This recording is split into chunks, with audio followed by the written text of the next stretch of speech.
Yo, kamusta sa inyo? Ramon ng Mojo PTV. At bago ang lahat, please follow my social media account, the blue app, red app, and the black app. At ngayon, pagbukas ko ng ng SOC media ko, check natin kung totoo kung natuloy yung trade ng Miami Heat at Milwaukee Bucks. Grabe, si Giannis napunta sa Miami. Check nga natin. Open natin to. Yan guys. Tayo sa Facebook.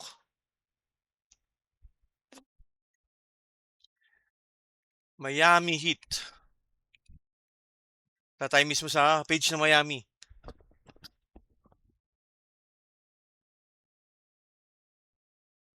Okay, wala pa naman dito. Pero parang kanina meron dito, ayan oh. So, the Milwaukee Bucks are trading, ibig sabihin hindi pa balak pa lang or pa-trade pa lang si Giannis at si Bobby. Sinong kapalit niya? Tyler Hero, Kelly Ware, Jaime Jaquez Jr., Kasparas Jakubionis. Tatlong first round pick, isang pick swap at saka isang second rounder. So, ang daming kapalit ni Giannis sa ni Bobby Portis, no? Pero, ito kasi si Hero, okay sana to guys eh. Shooter sana, kaya lang sa depensa wala. At saka yung hindi niya kayang dalin ang Miami. Ilang beses siya nabigyan ng chance eh. Ang ganda pa yata ng momentum nung eh. Check natin.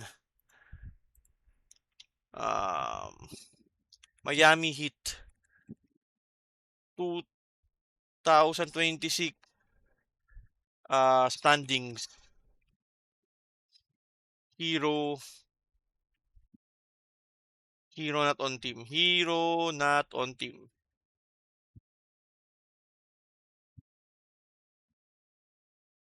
Meron ba?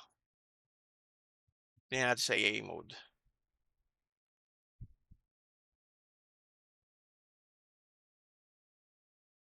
Basta mas mataas yung winning percentage yung wala si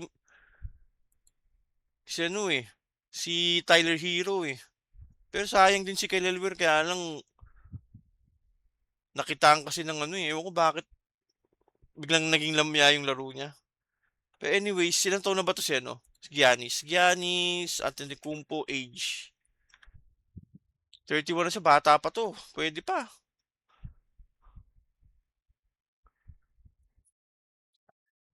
So, tingnan natin. Oh, magkano na oh. Dynamic duo no. Bam Greek Freak X Bam. 'Di ba ganun 'yun? Ito na yung potential lineup nila first five. Si Davion Mitchell, Norman Powell, Andrew Wiggins, Giannis, saka si Bam. Solid to, solid. Ang ganda pa nga nilaro ni Norman Powell nung wala si Tyler eh. Di ba? Ayun, Hit Nation, no? Like natin yan. Love. Ano natin to? Like natin to. Yan.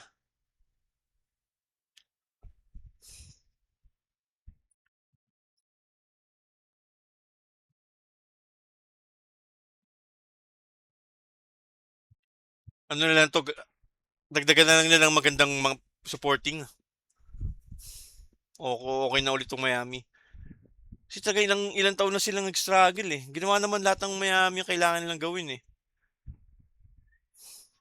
Papush na sana sila ng playoffs nung dumating ulit si Tyler, parang mamaya na naman yung laro. Pero nung ito si Powell, grabe maglaro eh, no? Babalik kaya si Powell? Babalik yan, nandiyan na si eh.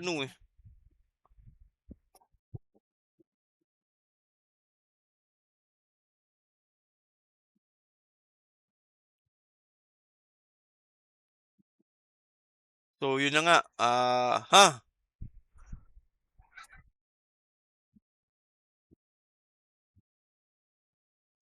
Uy, oh.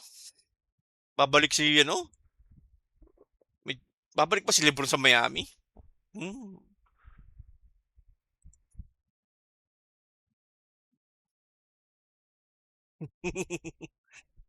Bilang ano kay ano, no na ano kay ano, kay sino ba 'to, si Kai Sotto. May potential kaya lang hindi na ano, eh, talagang wala, eh. Nung draft day pinaasa lang tayo nung draft day, eh.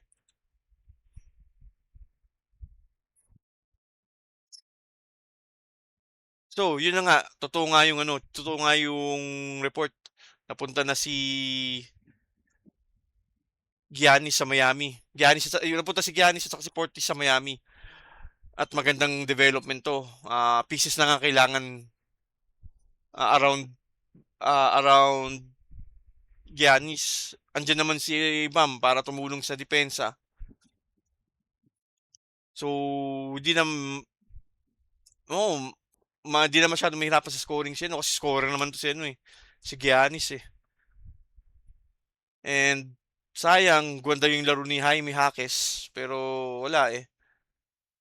Hindi rin siya naging dependable, eh. Last year na siya naging ano, eh. At least okay na. Wala nang angal yung mga ibang fans ng Miami na bakit walang ginagawa si Pat Riley. So ito na ginawa ni Pat Riley. Pero meron naman ako nakikita, may nabasa ako para tingnan natin yung ano. Tingnan natin yung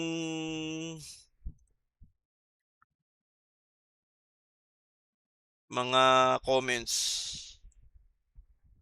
So now, the Heat have Bam, Gianni, and no one else. Pero meron naman silang Wiggins at saka Davion Mitchell, di ba?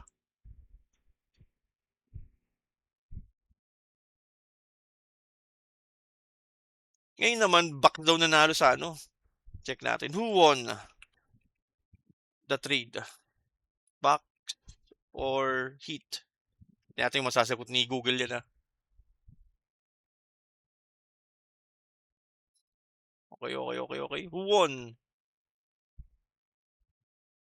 The Heat won if you look strictly at star power. Okay, two-time MVP with Bam Adebayo without giving Adebayo himself, making, okay, future. Sa future naman nanalong Bucks kasi meron silang ano, Tyler Hero, prospect. Star power sa Miami, future sa Bucks. Okay. Tingin ba tayo ng isang comment. So he basically got traded to the same type of roster he just left. May sumagot naman dito, but different system.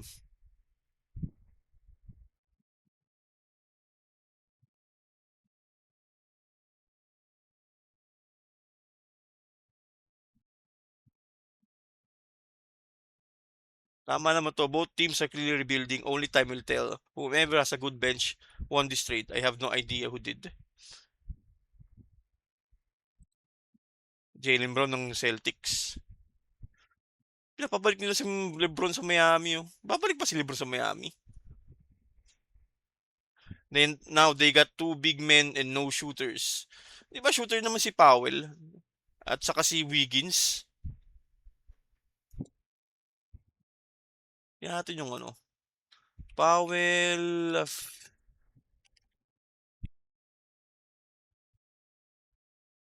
is Norman Powell will stay at Miami.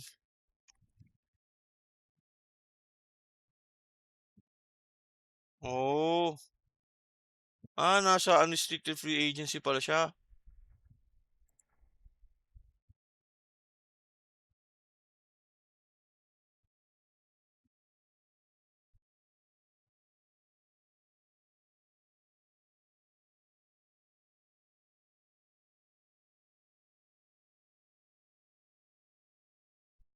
Wala na pa si ano, no? Si Wiggins lang naiwan, no? Bahala na. Basta, rebuild na lang sa dalawa.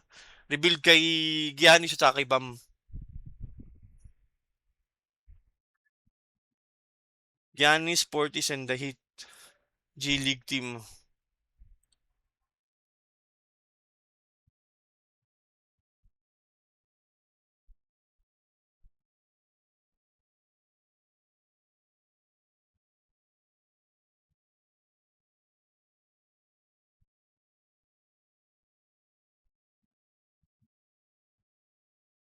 So so yun na nga, hindi natin malalaman kung anong parating ng trade na 'to, at least tapos na yung saga between Miami Heat and Tyler Herro. Um, at least may kanya-kanya na silang ano, patutunguhan. So that's it. Ito lang yung aking, comment, ah, para sa trade na 'to. And again, follow my, social media, the blue app, red app, and the black app. This is Ramon of Mojo PTV, out.